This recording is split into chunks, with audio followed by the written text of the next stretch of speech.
Let's talk about how essential oils and coaching go hand in hand from my perspective.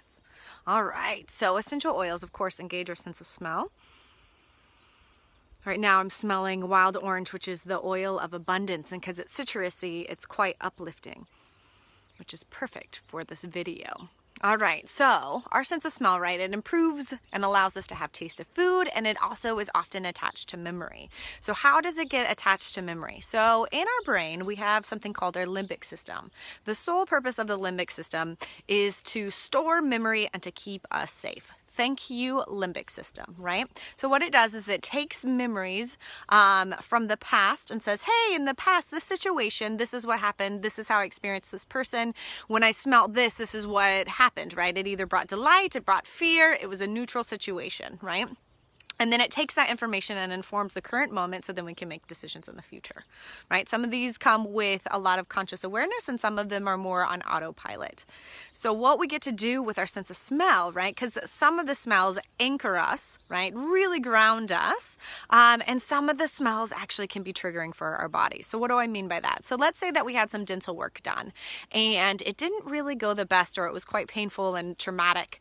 And they used some clove or something that smelled like clove to numb our mouths, right?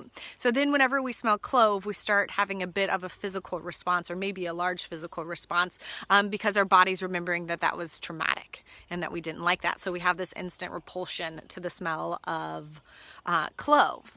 And then let's say that we walk past a lavender field, or even let's go with an example of a Cinnabon, right?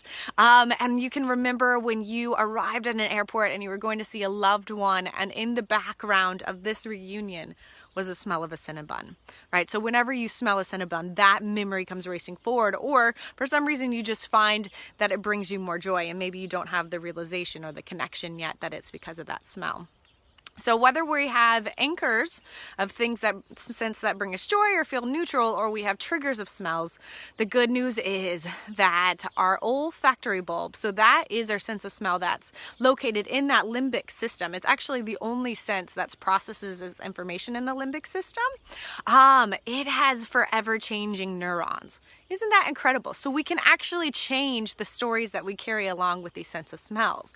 And so with coaching, we can further ground different techniques with smells. And so this continuity and this continuous use of a certain smell, as you are changing your thought processes, as you're changing your stories, as you're learning new tools, we can use a sense of smell, and they have their own properties, right? Like your citruses that I talked about are more of your uplifting, your florals and your trees are more of that grounding, your peppermints and your mints are more of that invigorating as well. And so the groundings can be really good for relaxing, for sleeping, that sort of thing.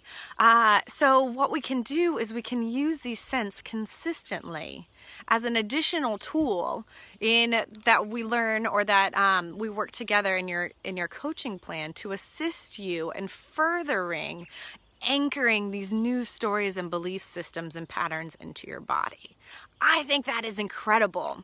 So that's how I see essential oils. And I, of course, use doTERRA essential oil because this company, for me, they provide high quality oils in an ethical way, in a sustainable way, and in a way that gives back. And so you can see some of that information in the description on the essential oils page. Okay, if you have any questions, let me know, and thanks for listening.